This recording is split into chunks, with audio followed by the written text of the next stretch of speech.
ओम नमो नारायण मित्रों। तो मंत्र जप, नाम जप,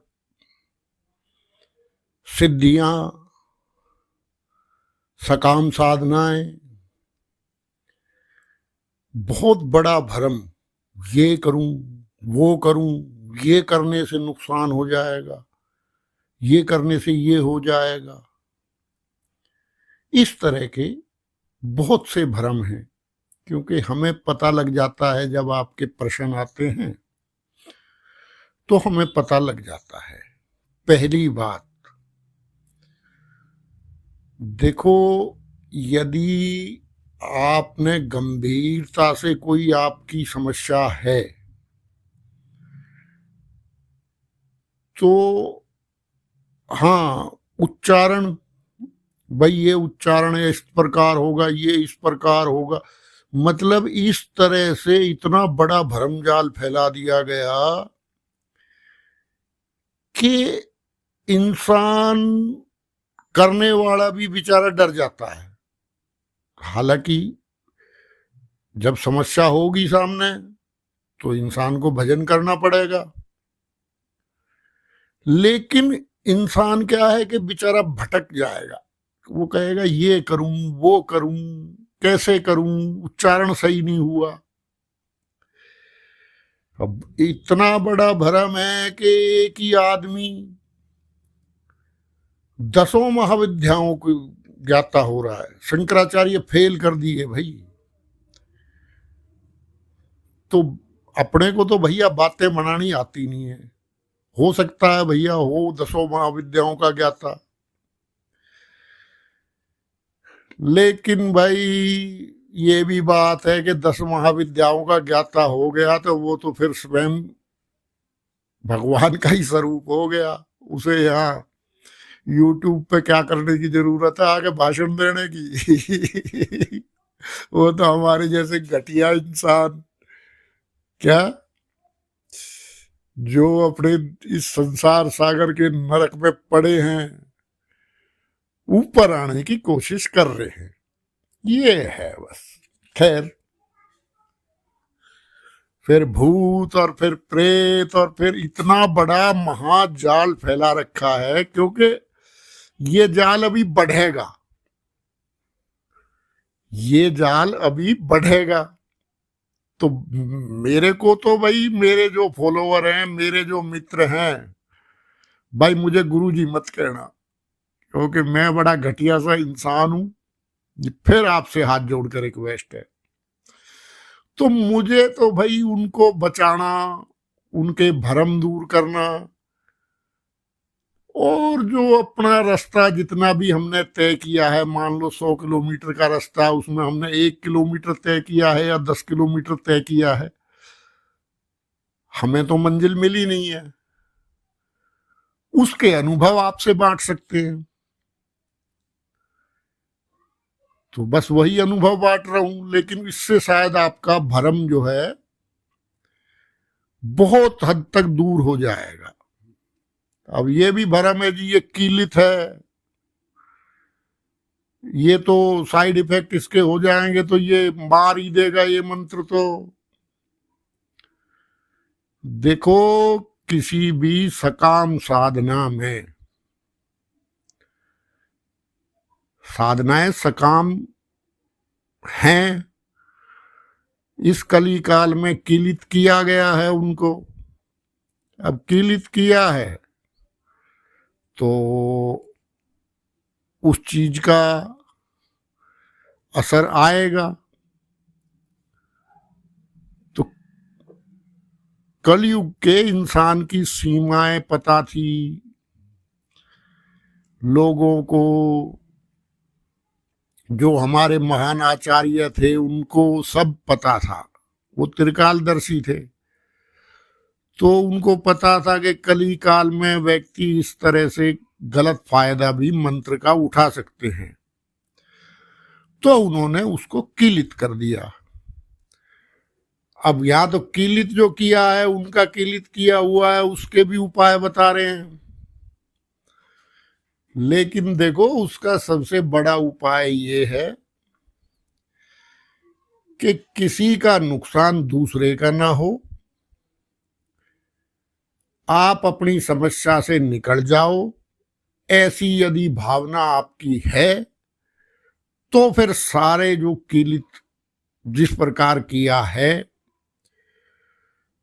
वो या उसका जो परिहार बताया है वो आपका काम करेगा। और जहां आपका विचार ही दूसरे को चोट पहुंचाना, दूसरे को कोई ना कोई किसी प्रकार से वशीकरण करना, तो वहां पे तो वो तो श्रापित है, वो तो हो नहीं सकता भाई। अगर थोड़ा बहुत आपने अपनी, जैसे मैंने आपको पहले भी बताया था 4-5 साल पहले के वो छुरी कांटा मानसिक शक्ति से मोड़ देती थी, एक लड़की आई थी नेट पे, लेकिन कहाँ चले गए वो लोग? क्योंकि हमेशा उस तरह की मानसिक शक्ति बनाए रखना कहाँ संभव है इस कलयुग में। तो थोड़ा बहुत कोई छुरी कांटा आपने भी मोड़ दिया हो, किसी का नुकसान कर दिया हो अपनी मानसिक शक्ति के द्वारा, उसमें भी भगवान का या देवी देवताओं का कोई रोल नहीं है। वो आपकी अपनी मानसिक शक्ति है, वो काम करेगी और आप उसका दुरुपयोग करोगे, फिर आपको भुगतना भी पड़ेगा। तो पहले तो कोई भी मंत्र, कोई भी जाप, कोई भी अनुष्ठान आप करें, उसका लक्ष्य ये होना चाहिए कि आप भजन कर सको, आप ध्यान कर सको, आप दान कर सको और किसी का उसमें नुकसान ना हो। ये भावना यदि आपके अंदर है तो जरूर काम करेगा। अब बात करते हैं मंत्र की। तो जो शब्द है, प्रत्येक शब्द में एक मंत्र छुपा हुआ है, भाषा शास्त्रियों का कहना है। कोई भी ऐसा शब्द नहीं है जो मंत्र शक्ति जिसमें ना हो, और होगी भी। ये अभिव्यक्ति का एक, जब से सृष्टि रही है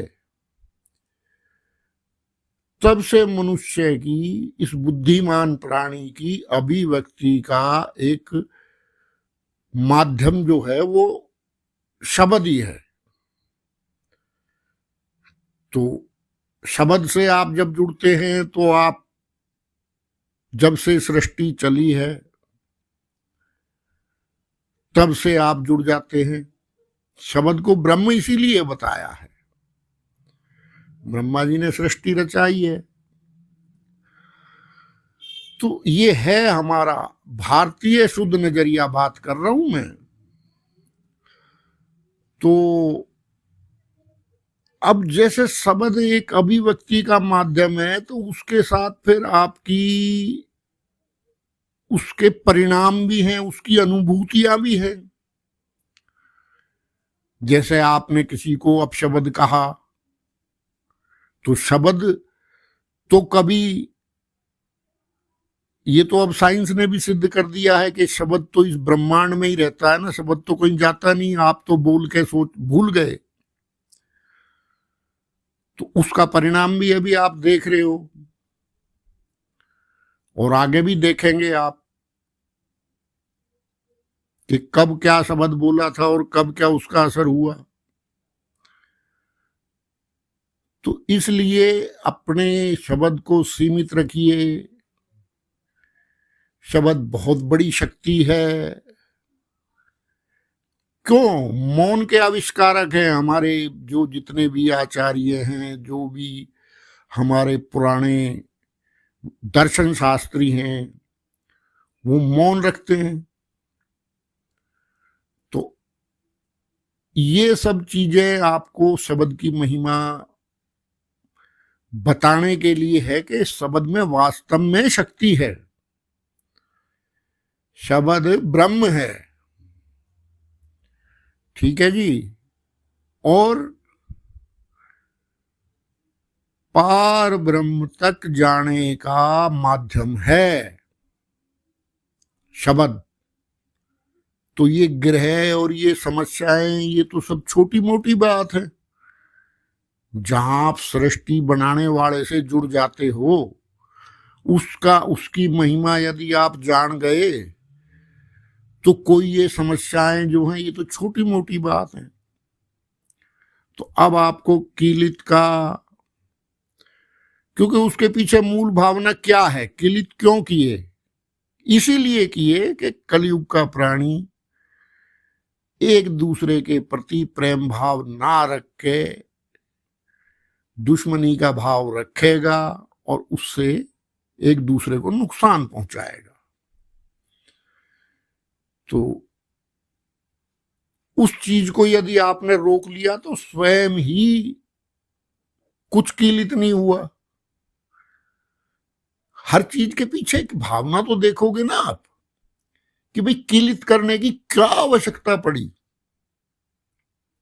और जब तक वो भावना नहीं है, आप लाख मंत्र जपो, करोड़ जपो, कोई फायदा नहीं है। और हुआ है, इतिहास में आपने देखा है, बहुत बहुत कथाएं हमारे वेद में, शास्त्र में, पुराणों में, कि व्यक्ति ने उस तरह से किया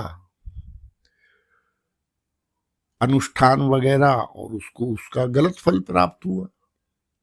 ऐसा भी है, लेकिन वो सब उसकी भावना के ऊपर है ना, कि उसने गलत भावना से किया तो गलत हुआ।